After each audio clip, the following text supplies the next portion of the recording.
Bismillahirrahmanirrahim. Nahmaduhu wa nusalli ala rasulihil karim, amma ba'd. Insyaallah pada kesempatan ini kita akan melanjutkan kembali pembacaan kitab Kasyifatus Sajah. Kita telah sampai kepada perkataan musannif far'un, cabang permasalahan. Tajibu sholatu, wajib apa sholat, ala atas man orang ittasofa yang dia bersifat bihadihis sifatis sitti dengan sifat-sifat yang 6 ini. Wajib sholat atas orang yang memiliki sifat 6 ini. Ahaduha, yang pertama daripada 6 sifat. Yang pertama adalah Islamun, Islam. Walau fi mamado, meskipun keislamannya tadi itu fi mamado, pada masa yang telah lewat. Seperti siapa? Kamurtadin, seperti murtad. Jadi seorang yang murtad, meskipun dia sudah keluar daripada Islam, akan tetapi secara hukum dia tetap wajib mengerjakan sholat. Artinya jika dia nanti kembali kepada Islam, maka wajib baginya mengqadai seluruh kewajiban-kewajibannya termasuk sholat selama masa murtadnya. Jadi misalnya dia menjadi murtad itu selama 5 tahun, maka wajib baginya mengqadai kewajiban-kewajibannya termasuk sholat, puasa, zakat dan yang lain-lainnya selama 5 tahun masa murtadnya. Semuanya tadi wajib diqadai. Fala yajibu, maka tidak wajib, alal kafiril asli, atas kafir asli, al qada'u, tidak wajib mengqadai sholat idza aslama, apabila kafir asli tadi masuk Islam. Bahkan layan aqidu, tidak sah sholatnya apabila sholatnya tadi diqadai. Wa amal murtadu, adapun orang yang murtad, fayajibu, maka wajib alaihi, atasnya al-qada'u, mengqadai sholatnya. Hatta zamanal junun, bahkan pada masa gilanya. Duna zamanil haid wan nifas, bukan pada masa haid dan nifas. Jadi pada masa haid dan nifas, ketika dia murtad, sholatnya tidak wajib diqadai. Itu yang pertama. Kemudian wathaniha, yang kedua dari 6 sifat adalah bulughun, balik. Baliknya tadi bisini dengan usia, au bil ihtilami, atau dengan sebab mimpi, au bil haid, atau dengan sebab haid. Jadi ketika seorang sudah balik, baik baliknya tadi itu dengan sebab umur, usia, atau baliknya tadi dengan sebab mimpi, atau baliknya tadi dengan sebab haid, maka wajib baginya mengerjakan sholat.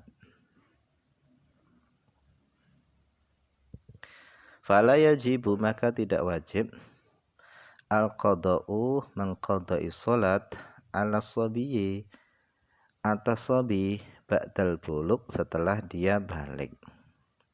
Lakin akan tetapi yundabu, disunnahkan lahu baginya, idza balagha, apabila dia telah balik, wajib disunnahkan baginya qada'u ma fatahu, mengqadai apa saja yang telah luput daripada dirinya. Zamanat tamyiz, pada masa tamyiz, ilal buluk, sampai balik. Jadi dari masa tamyiz sampai masa balik disunnahkan mengqadai apa saja yang luput daripada dirinya. Tu nama qablahu, bukan apa-apa yang sebelum tamyiz. Fa innahu, karena sesungguhnya mengqadai apa-apa sebelum usia tamyiz itu yahrumu, haram. wala yan aqidu dan tidak sah.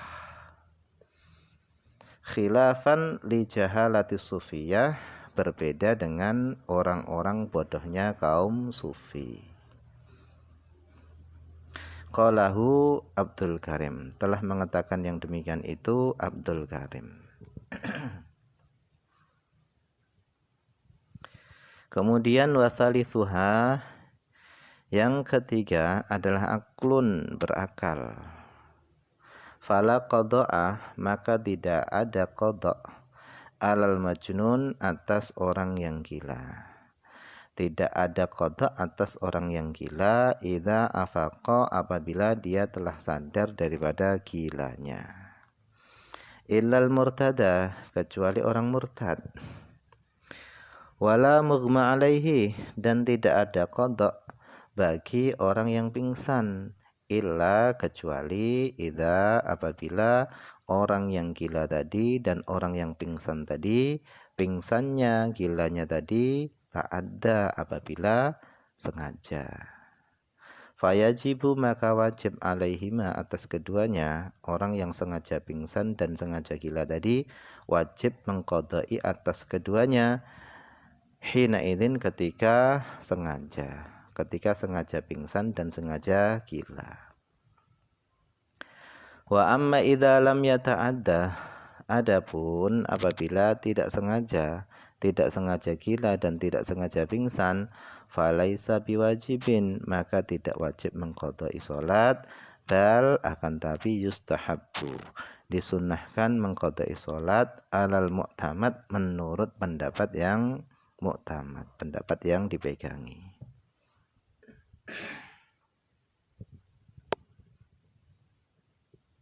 Warabi'uha, yang keempat daripada 6 sifat tadi adalah salamatu ihda hawasis sam'i wal basari, yaitu salah satu indera pendengaran dan indera penglihatan itu selamat. Fala tajibu, maka tidak wajib apa as-salatu, salat, alaman, atas orang khuliqa, yang dia tercipta asamma, dalam keadaan tuli, a'ma, lagi buta. Walau natiqan, meskipun dia bisa berbicara. Jadi orang yang buta dan tuli itu tidak wajib mengerjakan salat. Kenapa? Karena orang yang buta dan tuli itu diajak bicara enggak nyambung, dan diberi isyarat pun tidak paham, sehingga dia tidak wajib mengerjakan sholat. Fala yajibu, maka tidak wajib alaihi, atasnya, al-qada'u, mengqada'i sholat, inzala mani'uhu, jika telah hilang penghalangnya. Artinya ketika orang yang buta dan tuli tadi sembuh daripada buta dan tulinya, maka dia tidak wajib mengqadai sholatnya.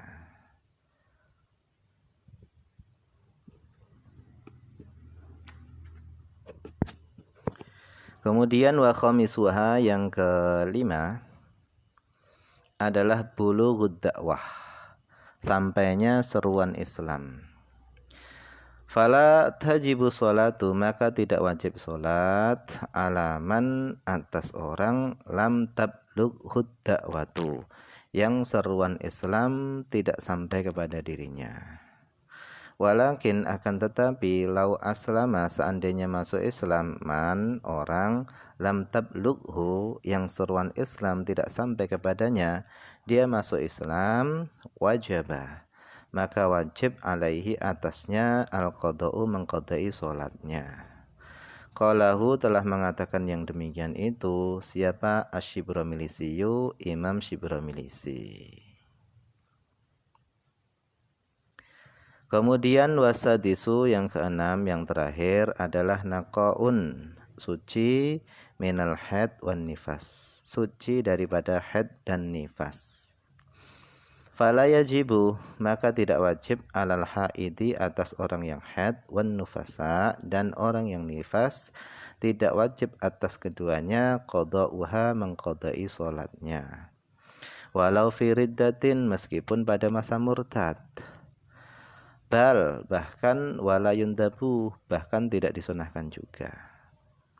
Qala Muhammad Al-Baqari, telah berkata Muhammad Al-Baqari, falau aradata, seandainya keduanya, orang yang haid dan nifas tadi, ingin al-qadha'a mengqadha'i salatnya, fa innahu yasihu, sungguhnya sah salatnya yang diqadha'i tadi itu sah ma'al karahah, akan tapi bersama dimakruhkan. Intaha, telah selesai perkataan Muhammad Al-Baqari.